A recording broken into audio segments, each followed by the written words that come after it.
Okay, Assalamualaikum warahmatullahi wabarakatuh. Good morning, afternoon, or night, everyone. So today, me, Humaira Najla, and my partner Dipo will be doing the final exam presentation, which is analyze the plan strategy and ESG recommendations for Nestle Malaysia and Japfa.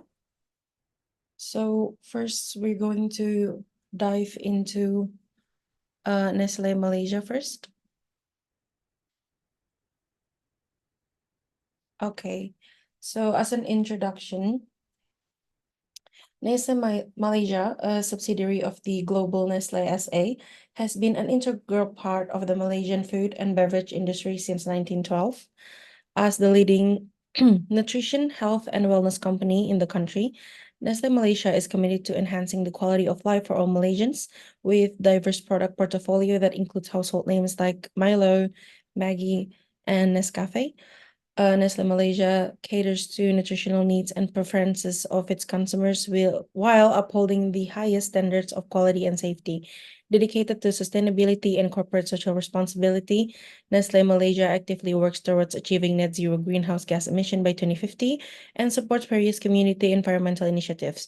Through programs such as the Nestle Healthy Kids program and Project Relief, the company strives to improve the health and well-being of local communities and promote environmental conservation, driven by innovation and passionate team.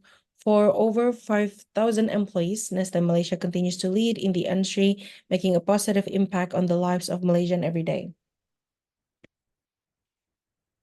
So this is the reporting framework for Nestle Malaysia.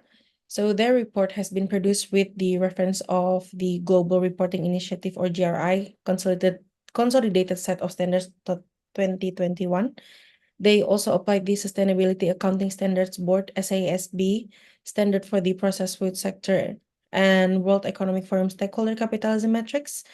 GRI and SASB references are indicated in the Nestle 2023 Sustainability Key Performance Indicators Index. So we don't have any catchphrases for their ESG framework, but we have their commitment for their ESG plan for the year, which is first is they aim to reduce their greenhouse gas emission by 20% by 2025 and 50% by 2030 from 2018 levels on the road to net zero by 2050. And then they also aim to achieve and maintain 100% assessed deforestation. Next, they also aim 20% of their key ingredients to be sourced from farmers adopting regenerative agricultural practices.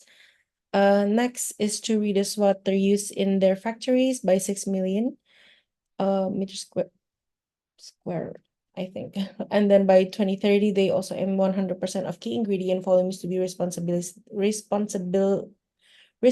sourced.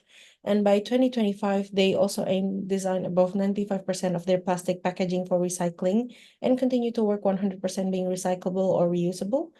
And then next, they aim to reduce virgin plastics by 1/3. And lastly is the ambition to help 10 million young people around the world have access to economic opportunities. This is the reporting framework for the GRI index. They use the GRI 2021, as I said before. So here's just a glimpse of it for the General Disclosure 2021. They also use the SASB index. This is also a glimpse of it. I already provide the link for more information in the previous second slides. So if you're interested in checking this indexes out, you can check it on that link. And then here is the ESG materiality topics or metrics. So as you can see here, from the process, they select their material topics first and then establish the external contacts and then the stakeholder engagement, and then next the materiality assessment, and then review the strategy and then publish in CSV. And here is what we have for Nestle Malaysia based on their 2023 sustainability report. So for the major topics or matrix that they choose is water management, ecological impact, GHG emission, and then there's also health and nutrition, environmental and social impacts of ingredient supply chain, and then there's also product quality and safety. And then in the significant area, we have employee health and safety, physical impact, access and affordability, products labeling, circular economy, human rights, employee acquisition, employee engagement, and then there's also packaging lifecycle management. And then moving on to the moderate side, we have the animal welfare, business ethics, community relations.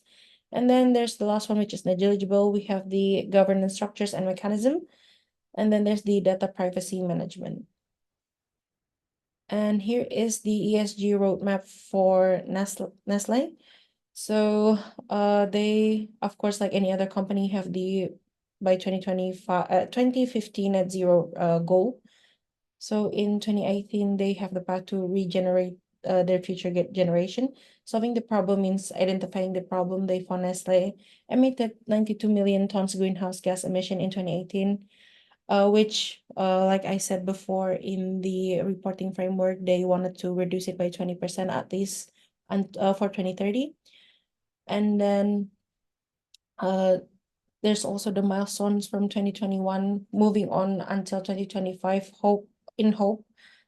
So there is the 100% deforestation free for primary supply chains, switch their global car fleet to lower emission, and then certified sustainable palm oil by the end of 2023, source renewable electricity, and then packaging is going to be recyclable and reusable by 2025, and then certified sustainable cocoa and coffee by 2025, and then 20% of key ingredients through regenerative agricultural methods. And then they also want to cut virgin plastic in their packaging by a third by 2025, and then plant 20 million trees a year. And they will be scaling up to use more renewable thermal energy, plant 200 million trees by 2030, and then source 50% of key ingredients through regenerative agricultural methods. And also by 2050, they hope they can deliver the goal with being in 2050, they will be net zero emission. Okay, so the next couple of slides will be presented by my partner, if he may. Okay, so for the next one is Japfa. So PT Japfa Comfit Indonesia is one of Indonesia's largest agri-food company that has been producing vital animal protein staples for the nation since 1975. The key for the success is the total solution approach for multiple distribution channels across Indonesia. They create value for the industry partners through integrated production chain that includes animal feed manufacturing, poultry breeding, commercial production of broilers, fish, shrimp, and beef, as well as value-added food processing. So wherever they operate, they focus on producing best possible products by setting exceptional biosecurity standards, applying the latest technical know-how and end-to-end quality control. Okay, next. So for the reporting framework, the sustainability report is prepared in accordance with the GRI 2021 standards and refers to the GRI's agriculture, aquaculture, and capture fisheries sector standards. And then Japfa also consider aspects highlighted in various ESG ratings. Among them are the Asian Corporate Governance Scorecard, and then the color FARR for animal welfare, MSCI, S&P, Sri Kahati, and TCFD recommendation. Next. So this is their ESG framework. So they have three main pillars. The first one is the efficient production system, which include the large-scale operation and advanced technology. Inside of the pillar is the healthy animals that consists of biosecurity, vaccines, animal welfare, and balanced diet. And then they have the efficient use of resource, such as the energy management, water management, reusable packaging, and local sourcing. And then they also have the minimized waste and emissions, such as the manure management, air pollution control, and also wastewater management. Second pillar is the people development, which is the knowledge management. For the first one is the employee. So for the employee, they get the training and development, also support for life balance. For the farmers, they get the technical assistance and also skill improvement. And for the community get education program that focus on uh, agriculture. And for the third pillar is the improving nutrition. So they want to feed more people. By in this pillar, they facilitate access to affordable proteins by geographical reach and industrialized approach. They also have a program called the Japfa for Kids. So it is a program of education about balanced diet for children and teachers, and also food safety and traceability. So their food safety and hygiene standards, and then they also have halal slaughterhouse and traceability back to the farm. Okay, next.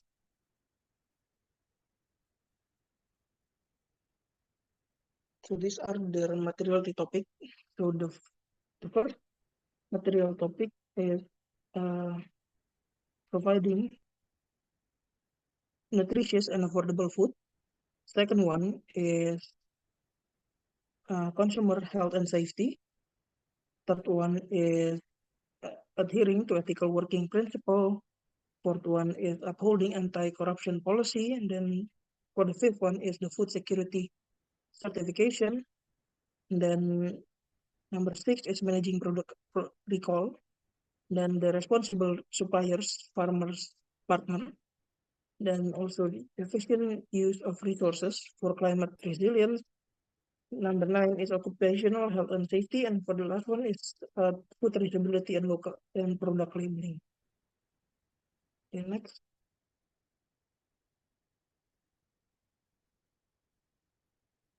So this is the ESG roadmap. The concept of sustainability has started in 1971, and then in 2014. In 2014, they start monitoring and reporting process for sustainability practice. In 2018, they created a separate sustainability report to specifically communicate sustainability effort in their operation. And then in 2019, they established sustainability committee and develop a strategy plan up to 2026. They also launched a Japfa sustainability reporting system. So it is a platform to monitor the company's environmental, social, and financial performance, and they initiated the LCA pilot for poultry operations with cradle to gate scope. In 2020, they participate as a road tester in the social LCA project initiated by the UN Environmental Life Cycle Initiative and Social LC Alliance to assess the contribution to commercial farmer partners.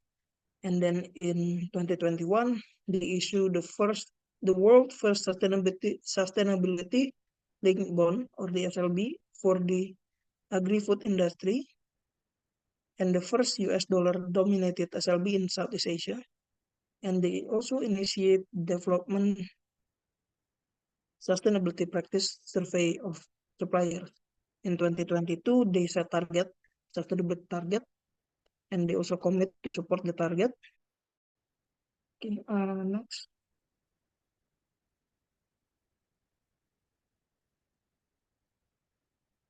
So this is part of the roadmap as well. So in 2023, they are aiming to reduce 25% of the scope 1 greenhouse gas emission for the poultry live bird production in terms of net zero target. So in terms of climate,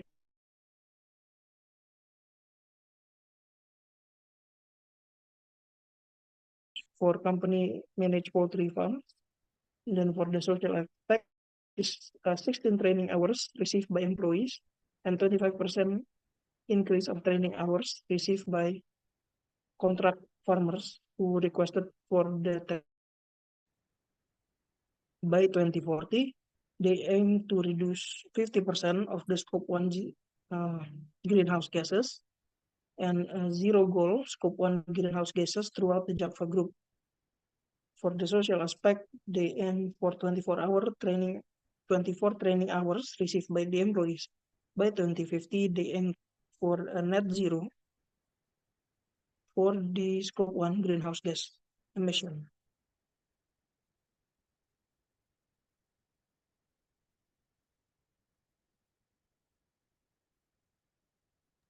Okay, so I'll be continuing the gap analysis for both Nestle and Japfa. So first we have the standard that they both use. So for Nestle, they use Global Reporting Initiative, GRI, Consolidated Set of Standards 2021. And then they also use the Sustainability Accounting Standard Board, SASB standard for the processed food sector. And then they also use the World Economic Forum stakeholder capitalism metrics. And for Japfa's sustainability report is prepared in accordance with the Global Reporting Initiative, GRI, 2020 standards, and refers to GRI's agriculture, aquaculture, and capture fisheries sector standards. They also consider aspects highlighted in the various ESG ratings among the Asian Corporate Governance Scorecard, COLOR, FARRR, for animal welfare, MSCI, S&P, SRI Kehati, and TCFD recommendations. So next we have the company ESG SWOT strategy for Nestle Malaysia. So for the strength,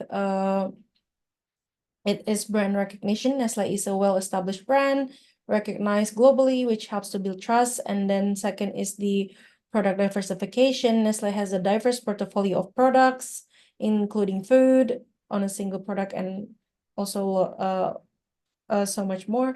And then third is the local adaptation. Nestle has successfully adapted its product to local markets, such as Milo and Nescafe. And then next is strong distribution network. Nestle has a strong distribution network which enables efficient delivery of products to customers. And then also we have their weakness.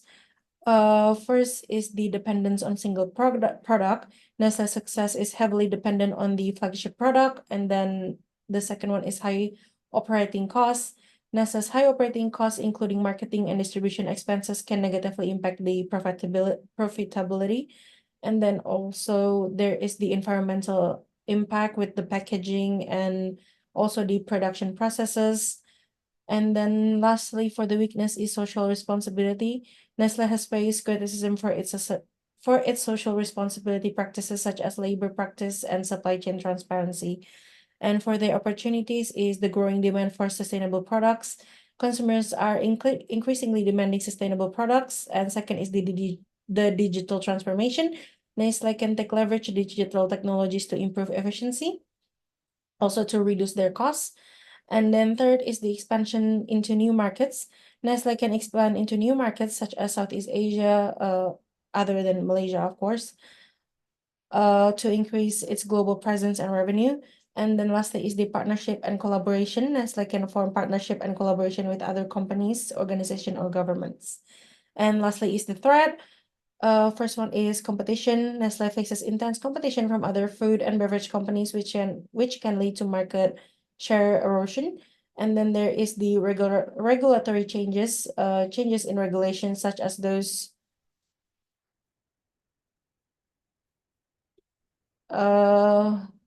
by the government. And then there's also the economic downturn. And lastly is the supply chain disruption, disruptive to Nestle's supply chain, such as natural disaster or supplier insolvency. Okay, so next we have the SWOT for Japfa. So the strength, just like Nestle, they have the strong local presence. Japfa has a strong local presence in Indonesia. They also have diversified products, such as poultry and then dairy. And then also they have the efficient operation. Japfa has a efficient operation which enable them to maintain a low cost and high productivity. And then lastly is the government support. Japfa receives support from the Indonesian government. And then for the weakness is dependence on local market because they mainly only operate in Indonesia. And then the limited global presence, like I said, it is mainly operating in Indonesia for Japfa. And then the third one is the limited product. And then also Lastly is the environmental impact for the operation, like any other factory has. And then opportunities is the growing demand for animal feed. The demand for animal feed is growing globally, which presents an opportunity for Japfa to expand its operation and revenue. And then expansion into new markets. Japfa can expand into other Southeast Asian countries. And then also partnership and a collaboration. Japfa can form a partnership and collaboration with other companies to make more impact. And then also the digital transformation can be leveraged to improve efficiency and reduce some costs. And then lastly, the threat is competition that might be faced, especially with a lot of not even beverage and snacks company in Indonesia, and then regulatory changes from the government, economic downturn, and also the supply chain disruption. Next is the conclusion. Basically, both Nestle and Java has strengths and weaknesses that are specific to their respective industry and markets. Nestle's strengths lie in its brand recognition, product diversification, and strong distribution network, while Java's strengths lie in its strong local presence and diversified product portfolio. However, both companies face similar threats such as competition, regulatory changes, and economic downturn. In opportunity, both companies can leverage digital transformation to improve efficiency and enhance customer engagement. Additionally, both companies can expand into new markets and form partnership and collaboration to drive innovation and social impact. Nestle and Jaffa are both major players in their respective industry, with strengths and weaknesses that are specific to their markets and operation. While both companies face similar threats, they also have opportunities to leverage digital transformation, expand into new markets, and form partnership and collaboration to drive innovation and social impact. This is the analysis of ESG topic selection. So for Nestle, for the environmental topics, it could be climate change. Nestle Malaysia has set a target to reduce greenhouse gas emission by 50% by 2030 compared to 2019 levels. It aims to achieve this through energy efficient operations, renewable energy, and reducing water. And then there's also the water conservation. As Malaysia has implemented water saving measures such as using rainwater harvesting and reducing water usage in its manufacturing process. And lastly is the waste reduction. Nestle Malaysia aims to reduce waste by 50% by 2025. And then there's the social topics, is the employee well-being. Nestle Malaysia will prioritize their employee well-being through initiatives such as mental health support and etc. And then there's community development. Nestle Malaysia engaged in community development initiatives, including education and healthcare programs. And then next, there's the supply chain transparency. Nestle Malaysia aims to increase transparency in its supply chain by publishing its suppliers and implementing ethical sourcing practices. And lastly, for the government's topics, it's for board diversity.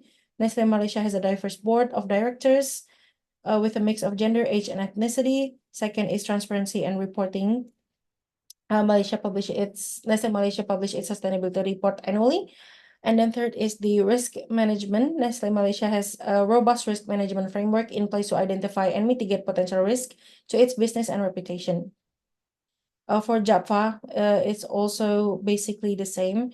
Climate change, they set a target to reduce GHG emission by 20% in 2025. And then water conservation, implemented water saving measures such as using rainwater harvesting. And then also animal welfare. Japfa prioritizes animal welfare through initiatives such as improving living condition. This is going to be the only different one from Nestle. And then for the social topics, employee engagement, Japfa engage its employees through various initiatives, including training programs, employee recognition, and etc. And then there's the community development. Japfa supports local communities through initiatives such as education and healthcare. And the next, the supply chain transparency. Japfa aims to increase transparency in its supply chain by publishing its suppliers and implementing ethical sourcing practices. For the governments, just like Nestle, board diversity, Japfa has diverse board of directors with a mix of gender, age, and ethnicity. Transparency and reporting, they also publish its sustainability report annually. And then lastly is the risk management. Japfa has a robust risk management framework in a place to identify and mitigate potential risk to its business. Both Nestle Malaysia and Japfa prioritize environmental and social topics in their ESG strategy. They both focus on climate change, water conservation, and waste reduction, as well as employee well-being and community development. Japfa, however, places more emphasis on animal welfare, which is a key aspect of its business operation. In terms of governments, both companies prioritize transparency and reporting, as well as board diversity. Japfa also highlights its risk management framework as a key aspect of its governance strategy. Overall, both companies demonstrate a commitment to ESG principles and are working to improve their sustainability performance. Okay, so for the third question is our version of the ESG framework and ESG material topic for the Japfa. Okay, next. So this is the ESG framework that we suggest. So there are still three pillars. The first one is product. Yeah, so the product must be safe, affordable, nutritious food for everyone. Second one is the people. So the manpower, knowledge, development, and management.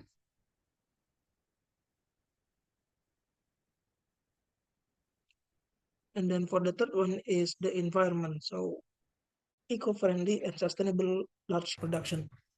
In terms of products, there are three points. The first one is food safety. So Japfa needs to make sure that all of the products are made to the standards of the food safety regulations and halal regulations.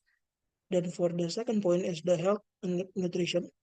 Nutrition such as proteins and vitamins are all essential for the human life. And for the third one is the ingredient sourcing. So the ingredients is locally sourced, responsible, and from a sustainable farm.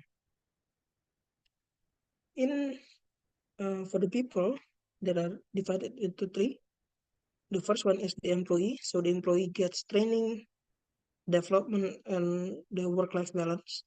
For the community, they have education programs such as scholarship and other CSR program. For the farmers, they get the technical assistance and skill development. And then environment pillar, the first one is the land use and ecological impact. So it consists of wastewater management, air pollution control, and manure management. And then we have the climate related, such as the greenhouse gases control, energy management, water usage management. And for the third one is the animal care. So such as the vaccine, antibiotics, housing, treatment, and the slaughterhouse facility, and also the procedure. Okay, next.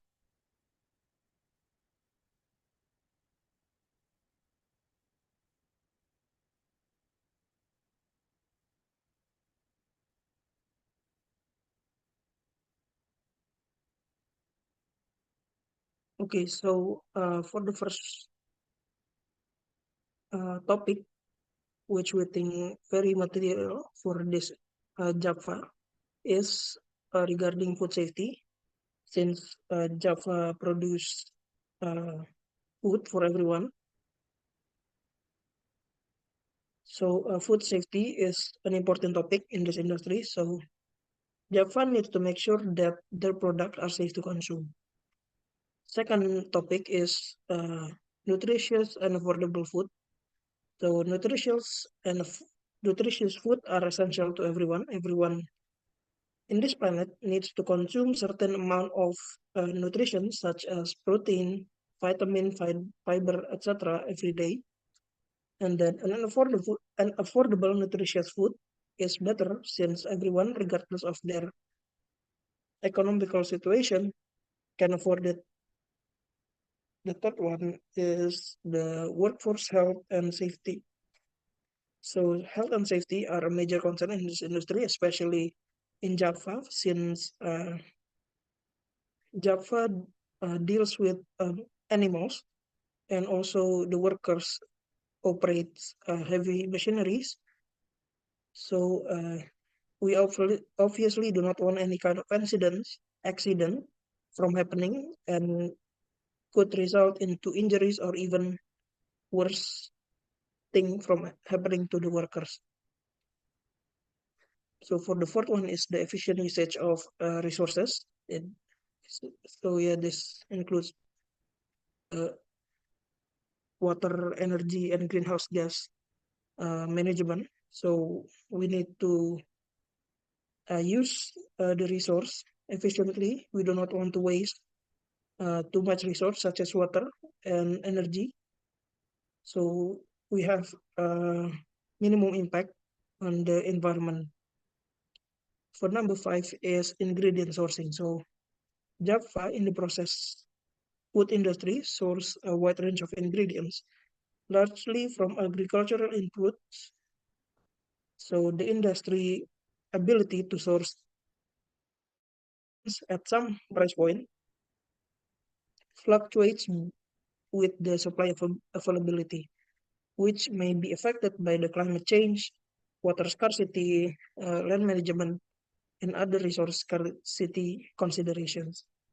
This exposure to the risk may cause price volatility, which may affect which may affect Java profitability. So climate change, water scarcity, and land use restrictions present risk to entities' long-term ability to source essential materials and ingredients. But for Java that source ingredients which are more productive and less resource intensive, or coordinate with suppliers to increase their adaptability to climate change and other resource scarcity risks may reduce the price volatility and supply.